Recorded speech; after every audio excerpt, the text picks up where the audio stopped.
محمد وآل محمد اللهم صل على محمد. Kalau Tuan pergi ke Batam, jangan lupa memancing ikan. Dari bunyi sambutan salam, sepertinya jamaah ini belum sarapan. Apa kabar Bapak Ibu semua? Alhamdulillahi Rabbil Alamin. Allahumma salli ala Sayyidina Muhammad wa ala alihi wa sahbihi wa barik wa sallim. Mudah-mudahan dengan sholawat tadi kita mendapatkan syafaat Nabi Muhammad SAW. Amin ya Rabbal Alamin. Tahun 1990 saya melanjutkan pendidikan saya di Madrasah Muallimin namanya, di Medan, Sumatera Utara. Setelah tamat SD, umur saya 13 tahun. Tempat saya sholat Jumat dekat rumah saya namanya Masjid Islah namanya. Mana tahu ada yang mau nulis biografi saya nanti. Di Masjid Islah ini khotib Jumatnya yang selalu menyampaikan khutbah di masjid itu namanya Ustadz Masyhuril Khamis. Sekarang orangnya ada di sini. Ketua Al-Jam'iyatul Wasliyah. Al-Jam'iyatul Wasliyah itu organisasi Ahlus Sunnah wal Jamaah di Medan, Sumatera Utara. Karena waktu itu umat Islam ini putus silaturahimnya gara-gara khilafiyah. Akhirnya datanglah orang menemui ulama besar namanya Syekh Muhammad Yunus dari Makkah Al-Mukarramah. Syekh, kami mau buat ormas, kira-kira ormas apa yang cocok namanya? Kata beliau, karena hubungan sudah banyak putus, buatlah namanya Al-Wasliyah, yang menghubungkan manusia dengan manusia, manusia dengan Allah, manusia dengan alam semesta. Maka sampai hari ini tetap berdiri sejak 30 November 1930 sampailah hari kiamat nanti kita tetap menyambung hubungan ini insya Allah. Amin ya Rabbal Alamin. Di Medan itu sore, pagi saya sekolah di Al-Wasliyah, sore sama malam saya pergi ke tepi Sungai Deli. Ada ulama besar namanya Syekh Azra'i Abdul Rauf. Beliau itu pernah menjadi juri musabaqah tilawatil Quran. 4 kali beliau jadi juri di kota Makkah Al-Mukarramah. Hafiz Al-Quran, bisa qiraat sab'ah, tambah 10 masyhur dan 4 syaz. Di samping itu suaranya juga Masya Allah tabarakallah. Meninggal tahun 1993. Setelah beliau meninggal, yang menggantikan beliau menjadi dewan juri di Makkah itu namanya Profesor Dr. Said Agil Al-Munawwar. Orangnya ada juga sekarang di sini. Jadi kalau Bapak Ibu lihat kenapa saya subuh ini tidak seperti biasanya, memang saya rasanya sekarang tidak jadi ustadz. Sekarang ini saya seperti peserta dai cilik yang sedang berada di depan dewan juri, dan panitia nggak ngasih tahu bahwa subuh ini akan ada orang-orang ini. Kalau tahu saya kan tentu sholat hajat dulu tadi. Akhirnya setelah saya melanglang buana, lalu saya pun pulang dari Maroko 2008, lalu kemudian keliling kampung, hutan, masuk Talang Mamak, pedalaman, suku Laut, suku Akit, suku Kubu di Jambi. Akhirnya di beberapa tempat diusir, viral. Di Jakarta yang awal-awal mengundang saya ceramah, nama pesantrennya Al-Qur'aniyah. Tunggu sebentar. Dipimpin, didirikan oleh Kiai Haji Dr. Sabran. dan beliau ada juga sekarang. Jadi memang tepat judul yang diberikan subuh ini di Masjid Adrian ini. Masjid Agung Discovery Resident. Saya tahu orang ada tulisannya. Judul yang diberikan adalah Masjid Pemersatu Umat dan Bangsa. Akhirnya subuh ini bersatulah. Biasanya kata orang menyatukan buaya itu mudah. Yang susah itu menyatukan pawang-pawang buaya. Kalau sudah pawang-pawangnya dikumpulkan, yang lain itu mudah. Bukan saya mengatakan bapak-bapak ini buaya, bukan. Bukan itu maksud saya. Saya mau mengatakan bahwa orang biasanya, siapa yang ceramah subuh nanti di masjid kita, Ustadz Anu, gak usah datang lah, ngapain datang. Subuh ini guru-guru saya ini malah mau datang kemari, padahal saya senangnya mereka nggak datang. Mereka mau menunjukkan ke kita semua, inilah yang namanya persatuan itu. Duduk di sini. Tadi saya mengamati, saya sengaja berdiri di samping. Begitu datang Profesor Dr. Said Agil Hussein Al-Munawwar, langsung semua minta beliau maju jadi imam. Beliau mendorong Kiai Sobron. Akhirnya saya lihat mereka dorong-dorong. Saya mau melihat gimana akhir cerita. Jangan kemana-mana, kita lanjutkan setelah yang satu.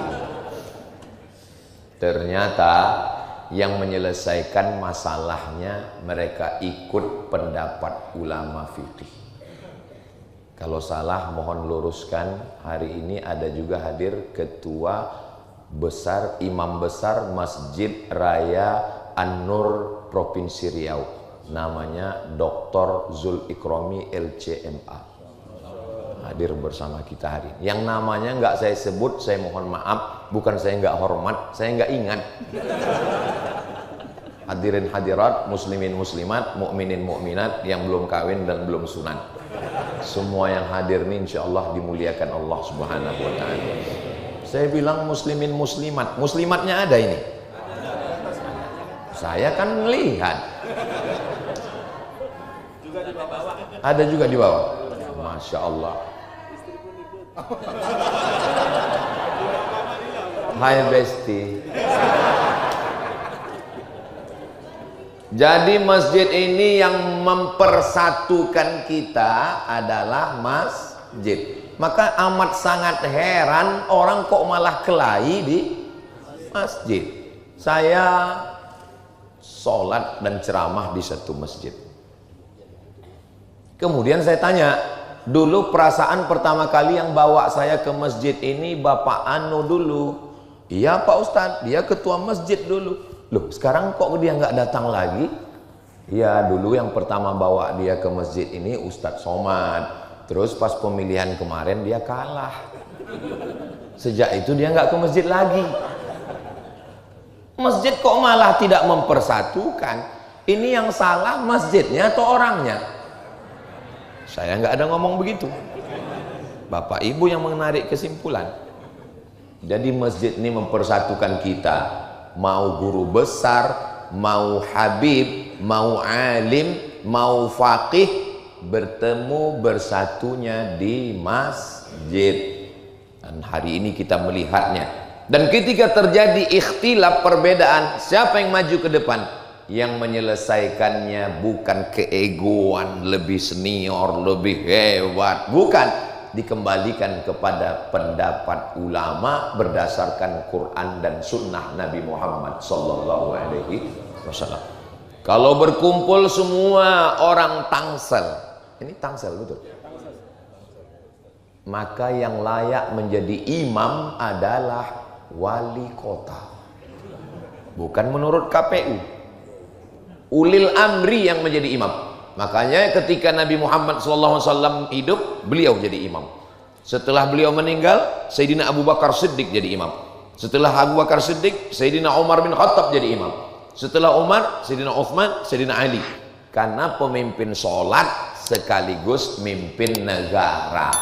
Maka pilihlah pemimpin negara yang sodakoh. Iya, sholat. Yang sholat. Karena sholat tiang agama. Maka ketika ulil amrinya sibuk nggak bisa, maka diangkatlah imam ratib. Imam ratib adalah imam tetap yang diangkat.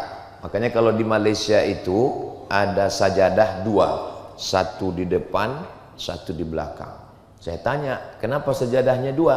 Yang di depan imam ratib, yang di belakang imam cadangan. Karena yang berada di belakang imam itu adalah orang yang kalau kira-kira imam di depan itu nauzubillah sakit, meninggal, pingsan, yang belakang itu bisa langsung menggantikan ke depan. Begitu semestinya. Tapi di masjid-masjid kita kebanyakan di depan imam ratib, di belakang pejabat.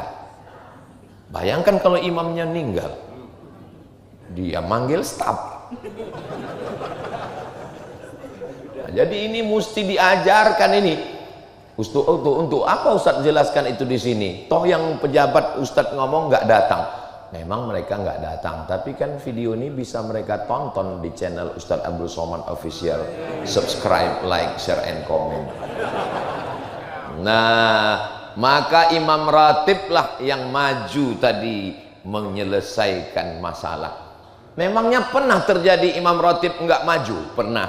Ini terjadi di masjid yang dipimpin Ustadz Zul Ikrami, masjid waktu itu namanya Masjid Agung. Sekarang kan sudah berubah jadi Masjid Raya. Kalau provinsi sekarang Masjid Raya. Kalau kabupaten kota Masjid Agung. Kalau kecamatan Masjid Besar. Ketika itu berkumpul seluruh imam-imam internasional, seminar imam-imam internasional di Pekanbaru Riau. Karena terlalu banyak imam, akhirnya makmumnya bingung. Siapa yang maju ke depan? Akhirnya dipersilakanlah imam yang dari Palestina maju ke depan. Majulah imam dari Palestina ini. Allahu Akbar, sholat zuhur. Kebetulan jadwal saya kultum zuhur di situ. Maju imam dari Palestina, 2 rakaat dia salam. Sholat zuhur. Karena dia musafir, dia nggak ngasih tahu. Akhirnya jamaah di belakang ada yang ikut 2 rakaat, ada yang bingung kanan kiri. Kenapa? Ya gara-gara imam ratib nggak mau maju ke depan. Kenapa imam ratib nggak mau maju ke depan? Dia grogi. Soalnya ini sorbannya besar-besar. Ini perlunya imam ratib tuh punya kepercayaan diri. Siapapun yang datang, kalau memang guru-guru kita itu mempersilakan, maju aja ke depan. Itu bukan berarti kamu kurang adab, kurang hebat, apalagi ulama-ulama Al-Azhar Mesir itu. Tapi begitu datang ke Masjidil Haram, yang maju ke depan adalah Syekh Abdurrahman As-Sudais, Syekh Abdul Aziz Bandar Balilah. Kenapa? Imam ratib yang diangkat oleh ulil amri. Jadi yang mempersatukan kita ini kembali kepada Al-Quran, sunnah Nabi, dan fatwa para ulama yang diambil dari Quran dan sunnah menurut aturan yang sudah ditetapkan. Mudah-mudahan ini yang mempersatukan kita di masjid ini, insya Allah. Amin ya rabbal alamin. Kalau ada orang mengatakan masjid ini mempersatukan umat, ya, dalam Islam ada nggak masjid yang bawa-bawa suku? Ada. Kalau saya nanya nggak usah jawab, karena itu saya jawab sendiri nanti. Dalam Islam ada nggak masjid yang bawa suku? Ada. Contohnya Pak Ustadz, Surau Sydney, di Sydney, Australia. Saya cuma mau ngasih tahu bahwa saya pernah ke Sydney. Di Sydney ada namanya Surau Sydney. Sebetulnya itu masjid, karena ada sholat Jumatnya. Tapi karena orang Minangkabau mau ngasih tahu, di kampung kami namanya surau. Surau, langgar, musola, itu masjid. Kalau di Jawa langgar, kalau di Minangkabau, Melayu, Sumatera itu surau. Kalau di Jawa langgar, itu makanya orang Jawa di langgar nggak apa-apa. Itu Pak Ustadz katanya nggak ada masjid bawa nama suku, kok ada masjid Minangkabau? di Pekanbaru Riau itu ada dekat terminal namanya Masjid Aceh. Boleh bawa nama suku, tapi di dalam sholatnya tetap menggunakan bahasa Arab. Jangan mentang-mentang Masjid Betawi, Allah gede banget. Enggak ada. Bahwa itu masjid wakafnya orang anu, iya. Tapi masjid wa annal masajida lillah. Masjid adalah milik Allah. Waktu saya sholat di masjid besi, ada masjid yang besi, sebetulnya semennya ada juga. Cuman karena mayoritasnya besi disebut masjid besi. Di pusat perkantoran tempat Perdana Menteri Mahathir Muhammad Tun yang umurnya sudah 100 tahun. Maka bapak-bapak jangan pernah merasa tua, karena masih ada yang 100. Saya waktu masuk ditunjukkan, Ustaz Somad, ini tempat beliau sholat. Masuk pintu sebelah kiri ada tempat dia sholat. Kenapa di sini? Saya bilang, karena beliau selalu sibuk dengan urusan administrasi tanda tangan, maka beliau kalau dia lambat, dia tahu diri, dia sholat di situ dan pulang tanpa protokoler di masjid. Apa yang terjadi dengan masjid kita? Di shop depan semua ada, dari mulai lurah, RT, RW, pejabat yang di atas enggak ada. Ini hanya setingkat lurah aja. Artinya apa? Bahwa masjid milik Allah. Kalau kamu datang duluan, maka kamu berhak untuk dimanapun. Ini saya nggak bisa membedakan ini mana orang kaya, mana rakyat jelata, mana diplomat, mana penjual tomat. Semuanya sama di hadapan Allah Subhanahu wa ta'ala. La farqa bainal arabi wal ajam. Nggak ada beda antara Arab dengan yang bukan Arab. Wala farqa bainal abyadi wal aswad. Nggak ada beda antara kulit putih dengan kulit hitam. Kullukum min Adam, semua kamu dari Adam. Wa Adam min turab, dan Adam diciptakan dari tanah. Tadi saya disediakan tempat yang tinggi, kursi, supaya saya duduk di atas. Andai saya duduk di kursi tadi, saya paling tinggi, tapi ternyata ada yang lebih tinggi. Memang betul kata pepatah, di rumah Kapolda ada Kapolri. Ada yang senyumnya delay.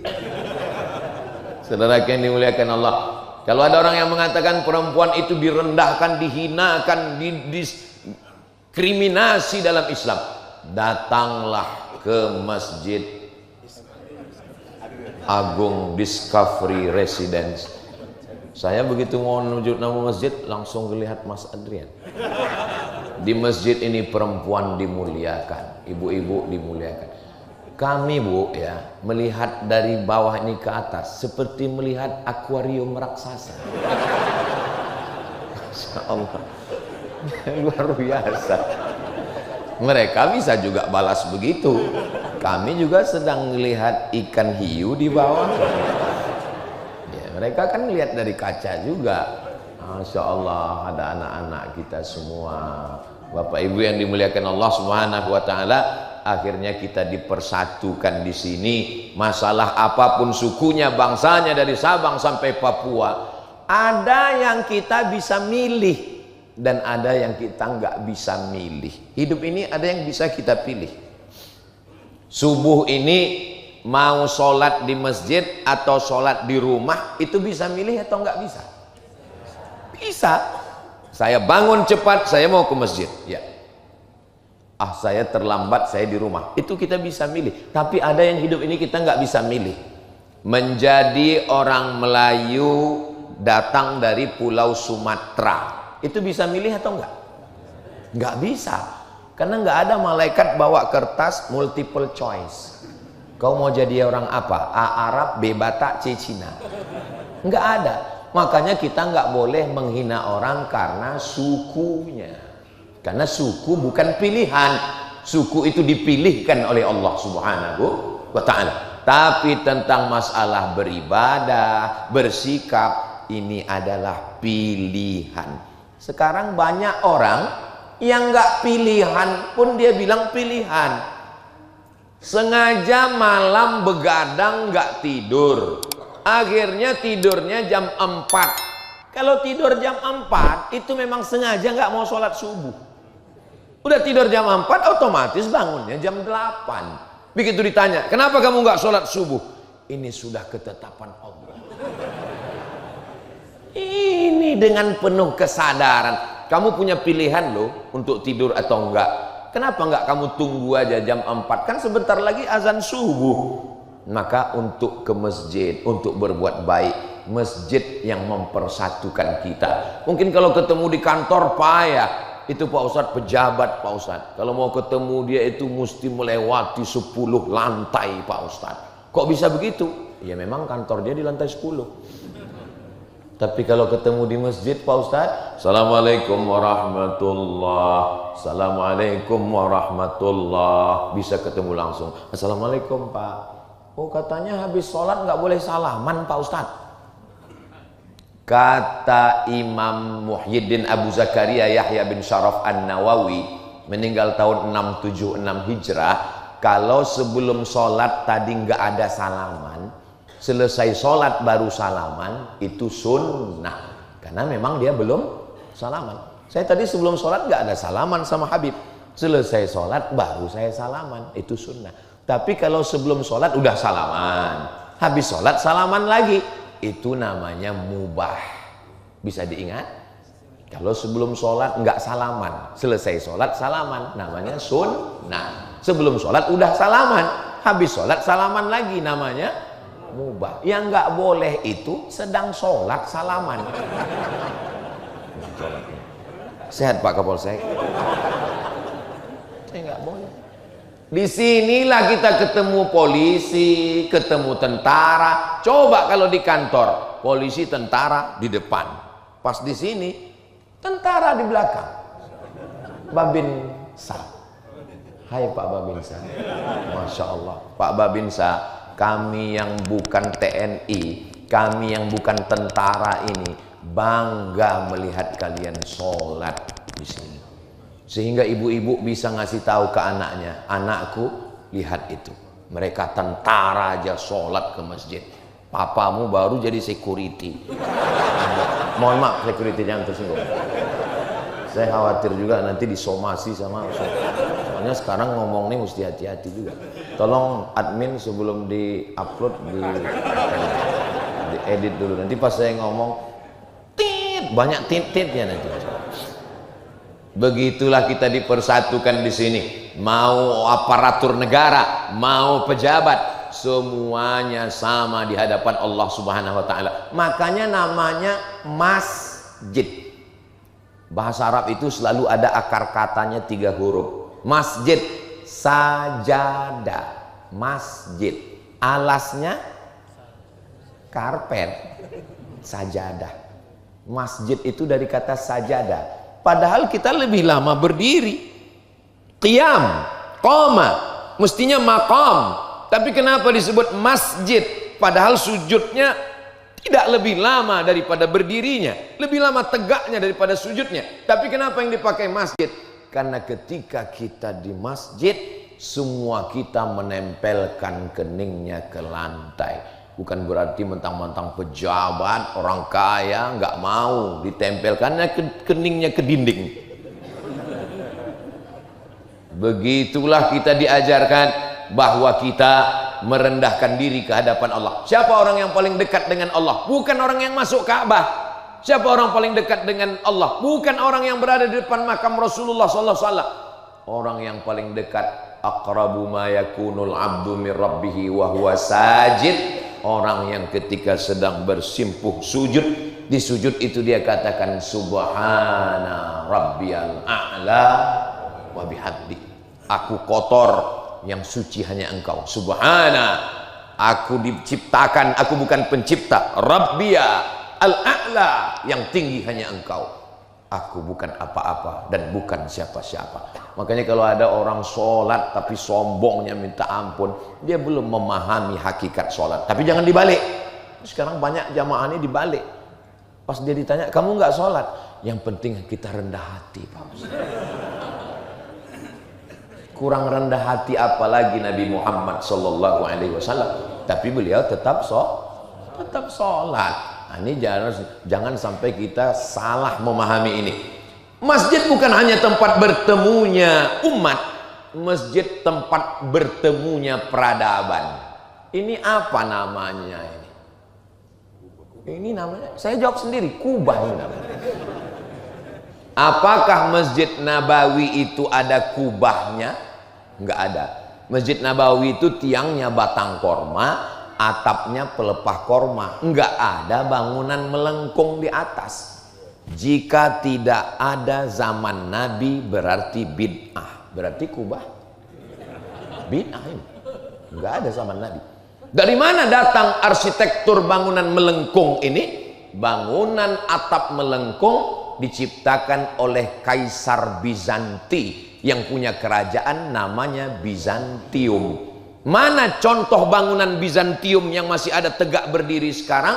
Itulah dia bangunan terbesar di Konstantinopel yang dibangun oleh Kaisar Konstantin. Lalu kemudian datang Muhammad Al-Fatih, dirobahnya kota itu menjadi kota Islam, bahasa Turkinya Istanbul. Dan bangunannya insya Allah panjang umur, nanti kita umroh bersama Ustaz Abdul Somad, mampir di Istanbul insya Allah, ongkos tanggung masing-masing. Nanti kita sampai di bangunan Konstantinopel itu, kita akan melihat bagaimana batu-batu disusun melengkung, karena susunannya batunya besar di atas kecil di bawah sehingga dia nggak jatuh, sehingga itulah arsitektur bangunan dengan atap melengkung. Apa manfaatnya dengan atap melengkung? Karena dengan atap melengkung otomatis nggak ada tiang di tengah. Karena nggak ada tiang di tengah, maka sopnya tidak putus. Kira-kira baik atau nggak baik? Baik. Kalau baik boleh diambil? Boleh. Namanya bid'ah yang baik, bid'ah hasanah. Ini Ustaz Somad ini buat-buat, bukan saya yang ngomong begitu. Yang mengatakan ada bid'ah hasanah itu Imam Muhammad bin Idris Asy-Syafi'i. Yang mengatakan ada bid'ah hasanah itu adalah Imam Muhyiddin Abu Zakaria Yahya bin Syaraf An-Nawawi. Yang mengatakan ada bid'ah hasanah itu adalah Imam Al-Hafiz Ibnu Hajar Al-Asqalani. Yang mengatakan ada bid'ah hasanah itu adalah Al-Hafiz Jalaluddin Abdurrahman As-Suyuti. Kalau disebut Al-Hafiz Imam Suyuti, hafiztu mi'atai alfa hadis, dia hafal 200.000 hadis, dan dia mengakui bid'ah hasanah. Tiba-tiba ada ustadz yang hafalan hadisnya cuma 2, itu pun kalau laptopnya hidup. Pas laptopnya lobet, hadisnya muncul, sanadnya hilang, lalu mengatakan gak ada bid'ah hasanah. Saya nggak mau ngajak jamaah maksa untuk ikut saya, tapi saya lebih percaya sama imam-imam itu. Adapun jamaah mau ikut Al-Hafiz Al-Laptop, ya terserah. Saudaraku yang dimuliakan Allah Subhanahu wa taala, ini masjid pertemuan peradaban. Peradaban barat Eropa diambil masuk ke dalam masjid. Di mana Bilal bin Rabah azan? Bilal azan di atas satah, atas atap rumah satah. Waktu di Makkah dia naik ke atas Ka'bah tahun ke-8 Hijrah. Allahu Akbar, Allahu Akbar. Tidak seperti itu suaranya. Itu ya azan saya. Lalu kemudian Bilal bin Rabah tidak pernah azan di atas yang namanya pakai menara. Ini kelihatannya dari simbolnya kubah dan nggak ada menara. Kenapa? Karena menara itu diambil dari kata nar. Nar artinya api. Menara tempat api. Jadi kita kalau naik kapal layar di tengah laut malam, kita nggak tahu mana lautan, mana daratan. Dari mana kita tahu bahwa di depan kita ada darat? Supaya kita bisa mengarahkan perahu layar nggak nabrak. Kita melihat ada nar, ada api menyala, abangku. Tempat api itu namanya manarah. Manarah kita menyebutnya mercusuar. Menara. Lalu kemudian umat Islam sampai dari kota Makkah mereka ke Madinah, dari Madinah mereka nyebrang Laut Merah, dari laut mereka sampai ke kota namanya Fustat, dari Fustat mereka jalan darat 200 km, bisa juga lewat jalan laut, Laut Putih, mereka menemukan satu pantai namanya Alexandria yang didirikan oleh seorang kaisar bernama Alexander the Great. Maka kota itu disebut pakai nama dia, Alexander the Great buat kota namanya Alexandria. Nah, jadi kalau ada masjid pakai nama orang, ya begitu. Tapi ada juga, saya mungkin kalau buat kota, nama kotanya Somadia. Ketika mereka sampai ke Alexandria, bahasa Arabnya Al-Iskandaria. Di situ berdiri satu tiang di pinggir pantainya, mercusuar. Mereka berpikir, oh bagus juga ini, apinya dibuang, orangnya naik ke atas, dibawa ke dekat masjid. Naiklah muazin ke atas. Allahu Akbar, Allahu Akbar. Sehingga suara lebih lantang daripada muazinnya di dalam. Kira-kira azan di dalam dengan azan di luar, mana yang lebih keluar suaranya? Ya di luar. Azan naik ke atas menara lebih tinggi lagi. Tidak ada di zaman Nabi. Berarti menara ini, saya nggak ada ngomong begitu. Ini jamaah kalau sudah jam-jam segini memang membid'ahkan aja kerjanya. Baik dia, karena ada manfaatnya. Ini bangunan zaman Nabi SAW petak 4. 1, 2, 3, 4. Kenapa sekarang tiba-tiba? Ini mestinya petak 4. 1, 2, 3, 4. Kenapa ada melengkung ke dalam? Ini bangunan melengkung ke dalam ini nggak ada zaman Nabi. Ini namanya mihrab. Ini namanya mihrab. Kapan mihrab ini muncul? Mihrab ini muncul ketika renovasi perluasan Masjid Nabawi pada masa Raja Abdul Malik bin Marwan. Dia panggil arsitek dari Damaskus, Suriah. Arsitek ini melihat, kalau dibuat di sini satu sop kosong kanan kiri, bagus dibuat melengkung. Akhirnya imam maju ke depan. Dan saya memang kalau ke masjid saya cari yang ada bangunan melengkungnya dan ada pintu di samping supaya saya bisa habis ceramah langsung pulang. Karena kalau membelah jamaah ini seperti membelah Laut Merah. Contohnya waktu saya ceramah di Sabah, Sarawak, saya tanya, gimana keadaan pintu belakang? Enggak ada pintunya Pak Ustadz. Jadi gimana? Kita dari depan. Waduh, saya pun membaca doa Nabi Musa. Rabbi shrah li sadri. Lalu masuk ke dalam. Itulah videonya yang peci saya ditarik. Bisa dilihat di channel-channel YouTube. Saudaraku yang dimuliakan Allah Subhanahu wa taala, bertemunya peradaban menara dari Mesir, Bizantium, Kuba, Damaskus, bertemunya di dalam masjid. Dan nggak ada tuh orang Islam mengatakan ini dari kafir. Ini bukan orang Islam yang buat. Ini yang buat orang barat, ini orang barat. Dari mana Ustaz tahu ini yang buat orang barat? Coba lihat tulisannya. Ini on off. Ini menunjukkan bukan orang Islam. Kalau orang Islam yang buat pasti tulisannya al-hayah wal maut.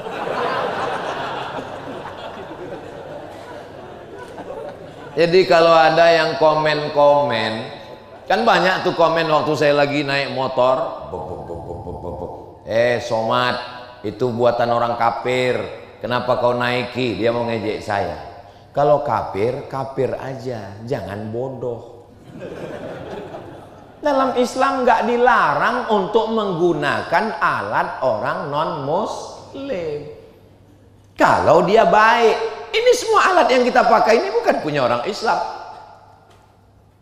Alexander Graham Bell. Penemu siapa? Ya penemu bel. Orang namanya Graham Bell. Bel yang dipakai. Lalu kemudian lampu listrik. Lalu Thomas Alva Edison, lalu kemudian kamera ini.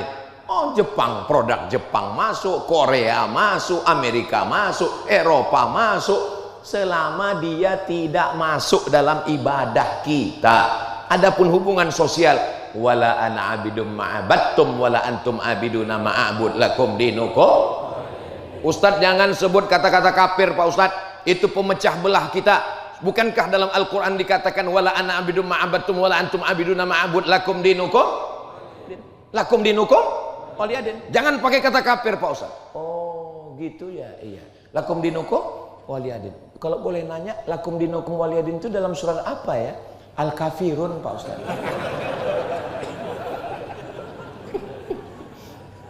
Saudaraku yang dimuliakan Allah Subhanahu wa taala, kita ini yang mempersatukan kita ketika kita kembali ke dalam masjid, insya Allah. Enggak ada dalam bacaan sholat itu janganlah kau mencuri, enggak ada.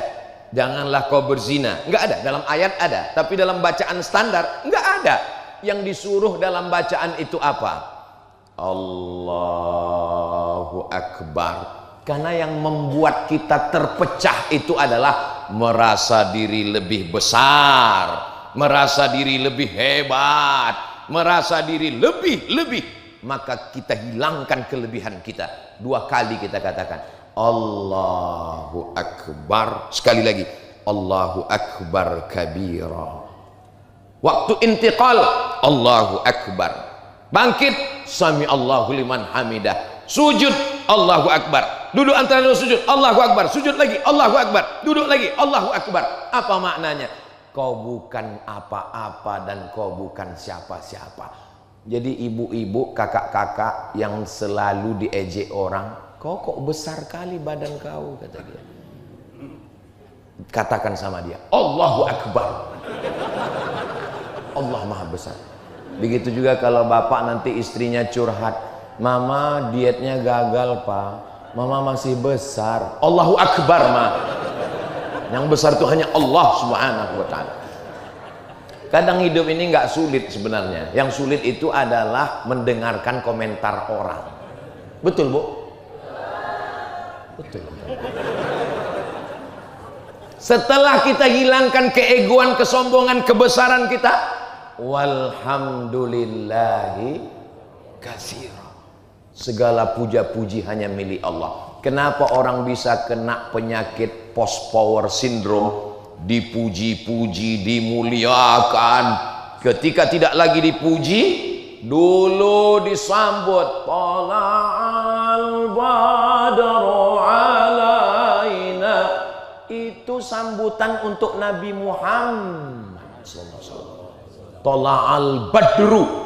Nabi Muhammad itu seperti bulan purnama yang putih. Nabi di atas mimbar mengangkat tangannya, turun lengan bajunya. Sahabat yang di bawah mengatakan, kami melihat bayadha ibtayhi, putih ketiak Nabi SAW. Banyak orang sekarang putih ketiaknya hitam. Nabi waktu terangkat tangan putih, itu maka disebut tala'al badru alaina. Maka saya kalau sudah datang disambut sama jamaah, tala'al badru, saya dalam hati, ya Allah, orang sehitam ini tala'al badru alaina. Tapi begitulah rupanya mereka memuliakan. Kamu memang bukan Nabi wahai Abdul Somad. Kalau ada yang ngaku-ngaku Nabi zaman sekarang dengan bawa-bawa ayat, saya ini Nabi yang ke-26. Loh, la Nabi ya ba'dah, nggak ada Nabi setelah Nabi Muhammad. Ada, ini ayatnya. Ya'ti mim ba'dismuhu Ahmad. Kebetulan nama dia Ahmad, Ahmad Musadek. Ngaku Nabi ke-26. Ini orang begini nih harus didebat. Kebetulan polisi yang nangkap ini cerdas. Dia tanya, kenapa kamu ngaku Nabi? Ya karena ada nama saya Ahmad. Yang datang 25 itu Muhammad sallallahu alaihi wasallam. Oh, jadi kalau ada namanya dalam Quran berarti dia Nabi. Iya. Kata Pak polisi yang nangkap, saya Nabi yang ke-26. Saya yang ke-27. Nama Bapak siapa? Nasrullah. Iza jaa nasrullah. Diputar balik logika berpikirnya itu. Jangan asal tangkap aja. Pakai. Oh iya. Terus kata yang satu lagi, Kalau begitu, Ustadz Somad itu Nabi yang ke-29. Kenapa? Nama dia juga sering disebut. Qul huwallahu ahad.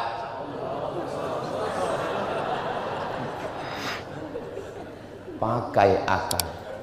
Debat dia. Wajadilhum, debatlah. Billati hiya ahsan. Ini kok ceritanya sampai ke situ? Gimana tadi? Membelok.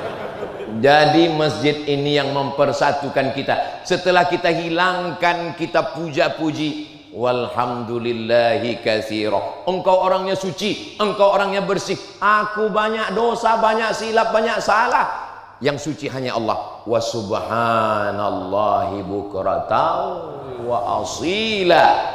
Besok datang ke kantor ya. Siap. Disuruh datang ke kantor jam 6, datangnya jam 5.50 sudah siap. Tapi kalau Allah yang manggil, ayyalas salam,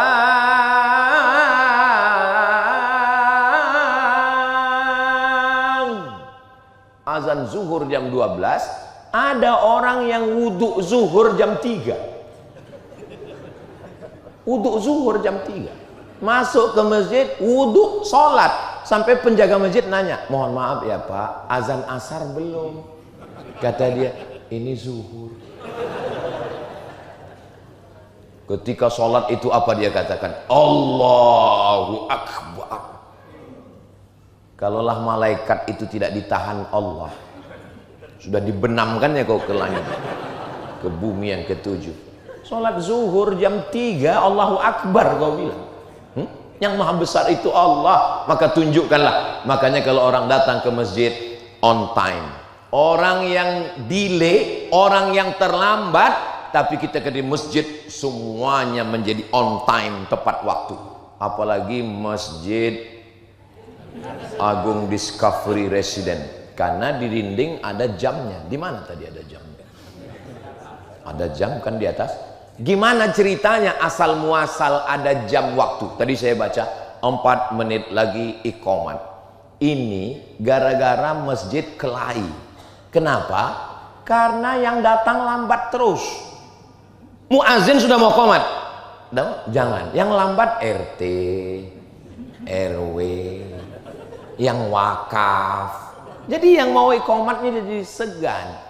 Bahkan satu hari semua sudah datang, iqamat belum juga. Rupanya di masjid itu perintah iqamatnya datang dari yang di balik tirai di belakang. Qomat, qomat. Ada yang lebih berkuasa di belakang. Maka win-win solution untuk supaya nggak berkonflik di masjid, kita nggak ikut manusia lagi, akhirnya kita ikut alat. Memang manusia ini kalau diatur manusia, tapi kalau diatur lampu mau. Contohnya mana? Traffic light, lampu merah.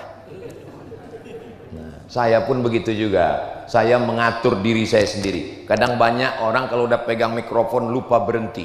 Saya jamaah sudah tahu semua bahwa saya tausiah itu 60 menit sesuai dengan botol air minum 600 ml.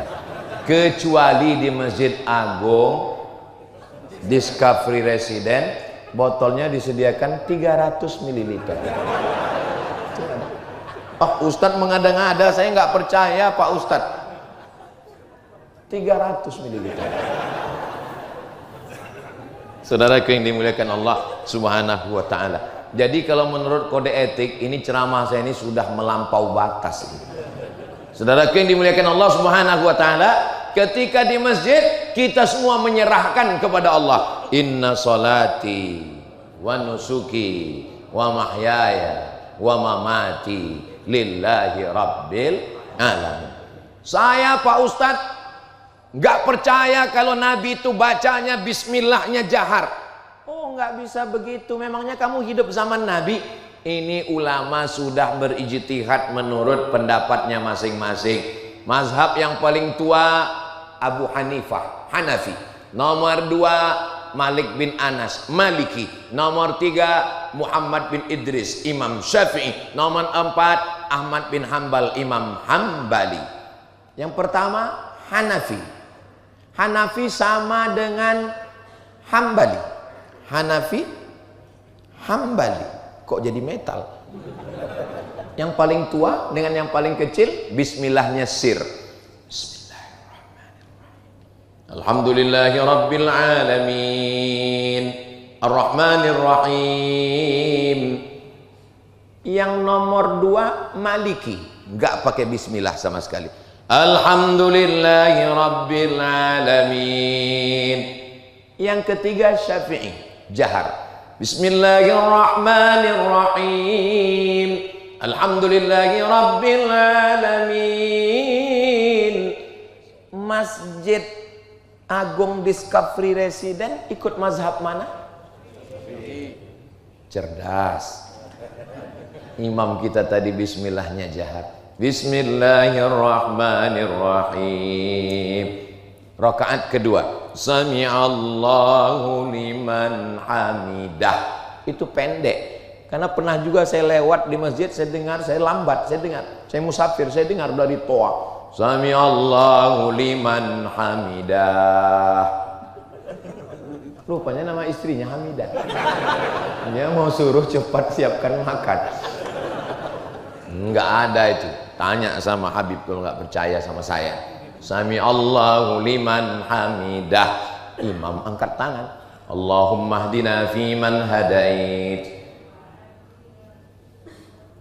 Mazhab Hanafi dengan mazhab Hambali tidak ada kunut subuh. Mazhab Maliki kunutnya sebelum rukuk. Qul huwallahu ahadun illahus samad lam yalid wa lam yulad wa lam yakul lahu kufuwan ahad. Baca kunut. Kunutnya enggak bunyi. Kunut silent. Mazhab Syafi'i kunutnya setelah rukuk waktu i'tidal. Yang diaminkan yang 5. Allahumma hdina fiman hadait wa afina fiman afait wa tawallana fiman tawallait wa barik lana fima a'tait wa qina bi rahmatika syarra ma qadait. Yang 5 ini doa, maka diaminkan. Sedangkan makmum mengaminkan. Adapun yang 5 lagi makmum ikut baca. Fa innaka taqdi wa la yaqdu 'alaik wa innahu la yadhillu man walait wa la ya'izzu man adait tabarakta rabbana wa ta'ala falakal hamdu 'ala ma qadait nastaghfiruka wa nat. Kalau enggak hafal Pak Ustaz ya diam aja. Yang enggak enak lah Pak Ustaz, nanti ketahuan. Ya gerak-gerakkan aja. Kunut itu artinya doa, tapi jangan bahasa Indonesia. Karena kalau sholat keluar bahasa yang bukan bahasa Arab, batal sholatnya. Saya kan mazhabnya Hambali Pak Ustadz. Ya, guru saya alumni dari mazhab Hambali. Oke, bagaimana kalau imamnya mazhab Syafi'i? Datang orang menemui Imam Ahmad bin Hambal. Wahai Imam Ahmad bin Hambal, ya, saya mazhabnya ikut Imam Ahmad bin Hambal. Bagus. Bagaimana kalau imam saya subuh Imam Syafi'i? Kata Imam Ahmad bin Hambal, angkat tanganmu dan ucapkan amin. Ini sekarang banyak makmum ini nggak mau ikut imam. Imamnya angkat tangan, Allahumma hdina fiman hadait, amin. Mestinya dia amin, ini enggak. Allahumma hdina fiman hadait, enggak mau. Imam Ahmad bin Hambal sendiri, imam mazhabnya ngatakan, angkat tanganmu dan katakan amin. Iya Pak Ustadz, tapi kata guru kami kunut subuh itu bid'ah Pak Ustadz. Imam Ahmad bin Hambal meninggalnya tahun 241, makamnya di Baghdad, Irak. Imam Syafi'i meninggal tahun 204, makamnya di Fustat, Kairo, Mesir. Imam Ahmad bin Hambal belajar fikih, hadis, tafsir kepada Imam Syafi'i. Apakah mungkin Imam Ahmad bin Hambal mengatakan Imam Syafi'i itu pelaku bid'ah? Gurunya sendiri bro. Dalam manaqib biografi Imam Syafi'i, apa komentar Imam Hambali? Da'autu lisyafi'i fi salati arba'ina sanah. Saya mendoakan guru saya Imam Syafi'i 40 tahun. Fi salati, bukan di luar salat. Dalam salat saya doakan Imam Syafi'i. Berapa lama saya doakan? 40 tahun. Apa bunyi doanya? Rabbil firli wali walidayya wali Muhammad bin Idris Asy-Syafi'i. Ya Allah, ampunkan saya, ampunkan ayah saya, ampunkan ibu saya, dan ampunkan guru saya, Imam Syafi'i. Nggak mungkin Imam Hambali membid'ahkan Imam Syafi'i. Yang baru belajar mazhab Hambali cuman S1, itu pun 16 kali tatap muka, potong pertemuan pertama dan mid semester serta ujian akhir semester, itu pun cuman presentasi, berani membid'ahkan. Saya pokoknya nggak mau ikut kunut subuh. Kenapa? Kemarin waktu saya umroh, saya sholat di Masjid Nabawi 4 kali subuh, nggak ada kunutnya. Baru sholat 4 kali. Ulama-ulama kita yang dari Makkah itu 40 tahun berkunut subuh. Ustadz Somad ini kayaknya anti mazhab yang lain. Saya ngisi pengajian hadis di Masjid Muhammadiyah 4 tahun, dari tahun 2009, 2010, 11, 12. Saya bukan anti masalah beda mazhab, saya cuma mau mengatakan kalau kita punya mazhab ikuti. Terus selama di Masjid Muhammadiyah itu Ustadz sholat subuhnya gimana? Ya saya makmum. Paling enak tuh jadi makmum, tinggal ngikut aja. Terus masa Ustadz nggak mau jadi imam? Setiap kali disuruh jadi imam saya bilang saya batuk. Karena saya nggak mau merusak persatuan yang ada di situ. Orang masjidnya punya Muhammadiyah, Muhammadiyah pakai majelis tarjih. Mereka mentarjihkan pakai mazhab Hambali. Ya ikut aja. Tapi masjid kita yang sudah diatur pengurusnya, kita tinggal ikut aja. Paling enak jadi makmum. Makanya iya jadi makmum. Selesai sholat, assalamualaikum warahmatullah, assalamualaikum warahmatullah, astaghfirullahaladzim, astaghfirullahaladzim, langsung pulang. Ada orang sekarang model begitu, habis sholat langsung pulang. Pas ditanya, kenapa kamu pulang? Karena saya nggak setuju dengan zikir kuat-kuat. Allah berfirman dalam Al-Quran, wadhkur rabbaka fi nafsika, sebutlah Tuhanmu dalam dirimu, nggak boleh kuat-kuat. Terus gimana?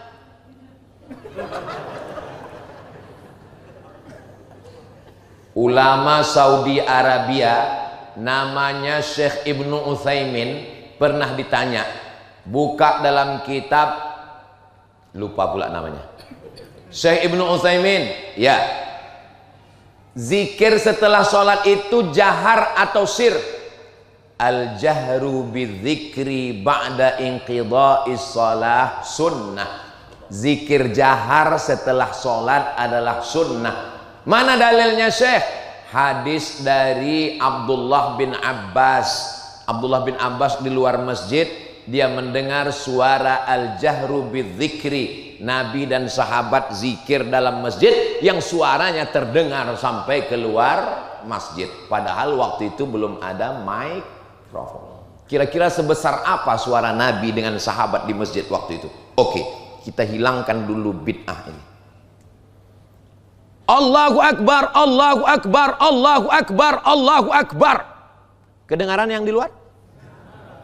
Begitulah kuatnya zikir mereka waktu itu, sampai suara Nabi terdengar dari dalam Masjid Nabawi. Abdullah bin Abbas mendengarnya di luar. Al-jahru bidzikri. Tapi jangan gara-gara ini, kalau jahar ya jahar biasa aja. Subhanallah, subhanallah, subhanallah. Jangan karena tahu beda mazhab, kebetulan kawan di sebelah nggak suka yang jahar, langsung diarahkan ke dia. Subhanallah. Itu namanya cari kelahi namanya. Tapi ayatnya jelas. Saya nggak mau terima hadis.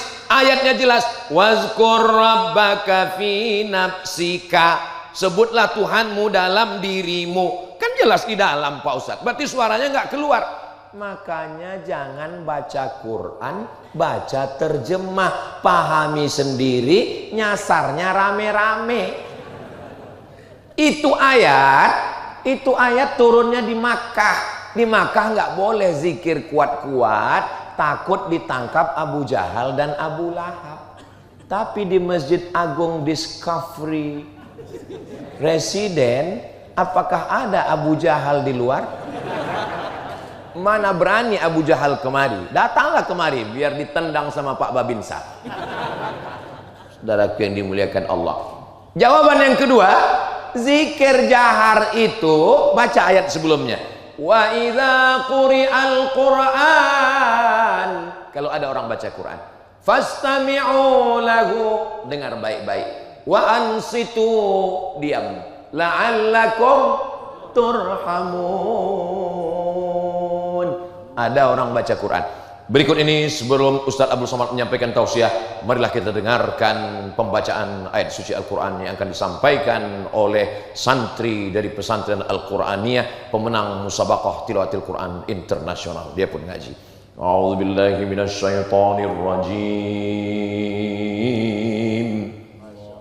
Bismillahirrahmanirrahim. Tiba-tiba ada bapak-bapak satu di samping. La ilaha illallah.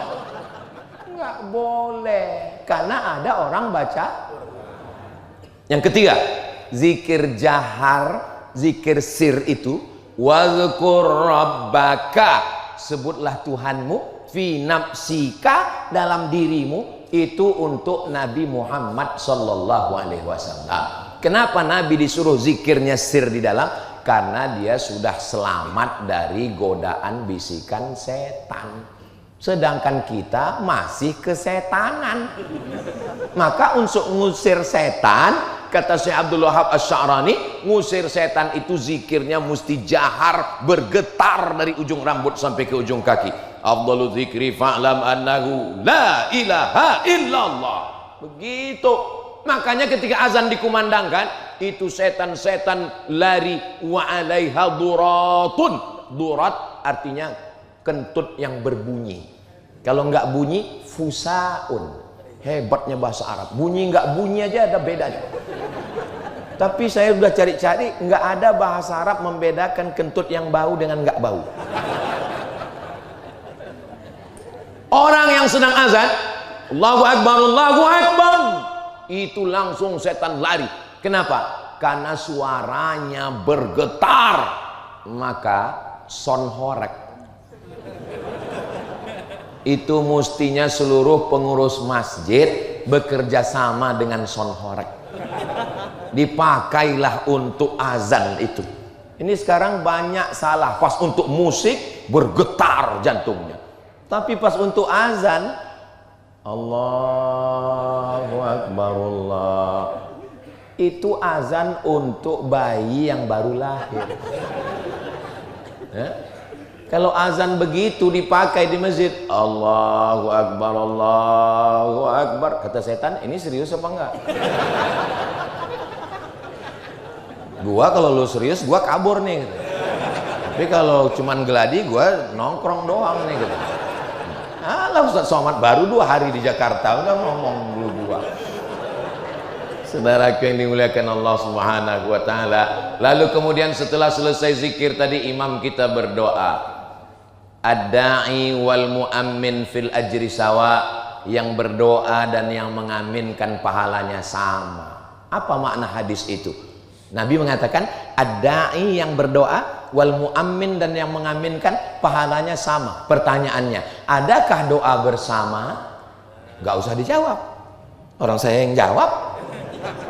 Nggak mungkin Nabi mengatakan yang berdoa dan yang mengaminkan pahalanya sama. Kalau orangnya nggak ada, berarti ada yang berdoa, ada yang mengaminkan. Yang kedua, ayat Al-Quran, qad ujibat da'watukuma, doa kamu berdua sudah dikabulkan. Padahal yang berdoa cuman Nabi Musa. Nabi Harun di situ nggak berdoa. Nabi Musa cuma mengatakan amin, amin. Jadi berdoa satu orang mengaminkan yang lain itu sudah ada di dalam Al-Quran pada Nabi Musa. Nabi naik ke atas mimbar. Mimbar Nabi itu 3 lantai, 1, 2, 3. Nabi naik ke atas. Amin. Nabi naik. Amin. Nabi naik lagi. Amin. Inilah mimbar yang sunnah. Yang ini bid'ah. 3 lantai. Nabi naik kan, amin, amin, amin. Sahabat nanya, kenapa engkau mengatakan amin 3 kali? Malaikat Jibril berdoa dan saya mengaminkan. Apa kata Jibril? bu'dan liman adraka Ramadan falam yughfarlah. Celaka orang yang ketemu bulan Ramadan tapi dosanya tidak diampunkan. Amin. Bu'dan liman dzukirta walam yusalli alaika. Celaka orang yang namamu disebut tapi dia tidak bersolawat kepadamu. Shallu ala Nabi Muhammad. Allahumma shalli wa sallim wa barik alaihi. Bu'dan liman adraka walidahul kibara ahaduhuma aw kilahuma falam yudkhilahul jannah. Celakalah orang yang ketemu dengan kedua orang tuanya, bapaknya, ibunya atau salah satunya, tidak menyebabkan dia masuk surga karena tidak berbakti kepada keduanya. Amin. Adakah doa bersama? Ada.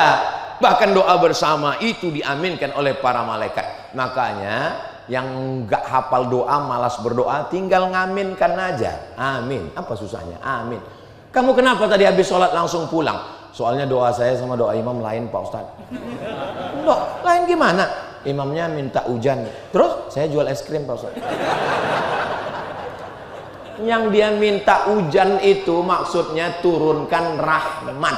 Itu maksudnya hujan, itu dia doa. Kamu kenapa nggak ikut doa sama imam? Doa yang lama aja belum makbul, Pak Ustadz. Emangnya kita tahu sholat kita tadi diterima Allah? Enggak. Lalu kenapa kita tetap sholat? Karena kita berhusnuzon kepada Allah. Mudah-mudahan Allah menerima semuanya, insya Allah. Doa. Dan yang baca doa pun ikut seperti doa imam kita. Ini kadang yang baca doa, saya kalau jadi imam baca doa itu cuman 10 aja. Allahumma inna nas'aluka salamatan fid din wa afiatan fil jasad wa ziyadatan fil ilmi wa barakatan fil rizqi wa taubatan qablal maut wa rahmatan indal maut wa maghfiratan ba'dal maut. Allahumma hawwin alaina fi sakaratil wan najata minan nar wal afwa indal hisab. Cukup. Tutup dengan doa untuk orang tua, Rabbi firli wali walidayya. Tutup doa untuk anak, Rabbi habli minas solihin. Tutup dunia akhirat, Rabbana atina fid dunya hasanah. Tutup untuk supaya terbuka baca Al-Fatihah. Selesai. Saya pernah acara diundang wali kota yang doa setengah jam. Pertama tangan jamaah ke atas semua, mulai 5 menit langsung turun ke bawah. Orang kalau berdoa tangannya di paha, itu artinya terserah Allah mau ngasih-ngasih enggak. Nabi itu berdoa tangannya naik ke atas. Bahkan ketika untuk yang doa minta hujan, aghithna, aghithna, aghithna, turunkan hujan, Nabi naik sampai ke hadapan wajah. Tangan itu cara yang pertama, telapak tangan ke atas. Cara yang kedua, telapak tangan ngadap ke wajah. Cara yang ketiga, untuk istisqa tangan diangkat sampai tinggi. Cara yang keempat, telapak tangan yang ngadap ke tanah, punggungnya ke atas untuk tolak bala. Allahumma dafa'annal ghala wal waba wal fahsya wal riba wal zina wal munkar. Jangan nanti karena kita nggak tahu kita salahkan orang. Pas khotib Jumat berdoa, Allahumma dafa'annal ghala wal waba wal fahsya. Ada makmum yang ke bawah gini, wah kayaknya ISIS. Tapi insya Allah kalau kita ngaji, alhamdulillah. Mohon maaf ya, dari tadi Ustadz Somad kok melihat ibu-ibu ke atas? Saya ngelihat jam, Bu.